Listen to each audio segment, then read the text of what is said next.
ରାତିରେ ଚମକିଲେ ସୂର୍ଯ୍ୟ। ଆଇପିଏଲରେ ଇତିହାସ ରଚିଲେ ରାଜସ୍ଥାନର ବୈଭବ ସୂର୍ଯ୍ୟବଂଶୀ। ଆଇପିଏଲରେ ସର୍ବକନିଷ୍ଠ କ୍ରିକେଟର ଭାବେ ଐତିହାସିକ ଶତକ ହାସଲ କରିଛନ୍ତି ବୈଭବ। ଗୁଜରାଟ ବିପକ୍ଷରେ ଏହି ଶତକ ହାସଲ କରିଛନ୍ତି ବୈଭବ। ଗୋଟିଏ ଇନିଂସରେ ଅନେକ ରେକର୍ଡ ଭାଙ୍ଗିଛନ୍ତି ଏହି ଯୁବ କ୍ରିକେଟର। ଏହି ଇନିଂସ ସହ କ୍ରିକେଟ ଜଗତର ନୂଆ ତାରକା ଭାବେ ଉଭା ହୋଇଛନ୍ତି ବୈଭବ ସୂର୍ଯ୍ୟବଂଶୀ। ବୈଭବଙ୍କ ବିସ୍ଫୋରକ ଇନିଂସରେ ବିଜୟ ହାସଲ କରିଛି ରାଜସ୍ଥାନ। ବୈଭବଙ୍କ ବ୍ୟତୀତ ଯଶସ୍ୱୀ ଜୟସ୍ୱାଲ ମଧ୍ୟ ଅର୍ଦ୍ଧଶତକୀୟ ଇନିଂସ ଖେଳିଛନ୍ତି।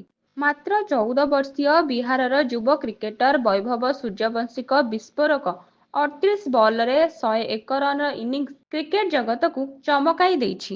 ଏହି ଐତିହାସିକ ଶତକ ଦେଖି ଭାରତୀୟ ଦଳର ଅଧିନାୟକ ରୋହିତ ଶର୍ମା ମଧ୍ୟ ଆଶ୍ଚର୍ଯ୍ୟ ହୋଇ ତାଙ୍କ ପ୍ରଶଂସା କରିଛନ୍ତି। ଜୟପୁରର ସବାଇ ମାନସିଂହ ଷ୍ଟାଡିୟମରେ ଗୁଜରାଟ ଟାଇଟନ୍ସ 209 ସ୍କୋର କରିଥିବା ବେଳେ ବୈଭବଙ୍କ ବୀରତ୍ୱପୂର୍ଣ୍ଣ 101। ଗୁଜରାଟ ବିପକ୍ଷରେ ଏହି ଶତକ ହାସଲ କରିଛନ୍ତି ବୈଭବ। ଗୋଟିଏ ଇନିଂସରେ ଅନେକ ରେକର୍ଡ ଭାଙ୍ଗିଛନ୍ତି ଏହି ଯୁବ କ୍ରିକେଟର। ଏହି ଇନିଂସ ସହ କ୍ରିକେଟ ଜଗତର ନୂଆ ତାରକା ଭାବେ ଉଭା ହୋଇଛନ୍ତି ବୈଭବ ସୂର୍ଯ୍ୟବଂଶୀ। ବୈଭବଙ୍କ ବିସ୍ଫୋରକ ଇନିଂସରେ ବିଜୟ ହାସଲ କରିଛି ରାଜସ୍ଥାନ। ବୈଭବଙ୍କ ବ୍ୟତୀତ ଯଶସ୍ୱୀ ଜୟସ୍ୱାଲ ମଧ୍ୟ ଅର୍ଦ୍ଧଶତକୀୟ ଇନିଂସ ଖେଳିଛନ୍ତି। 7ଟି ଚୌକା ମାରିଥିଲେ ବୈଭବ।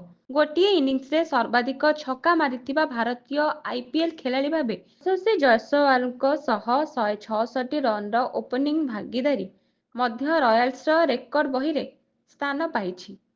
Bureau report, Swapna live.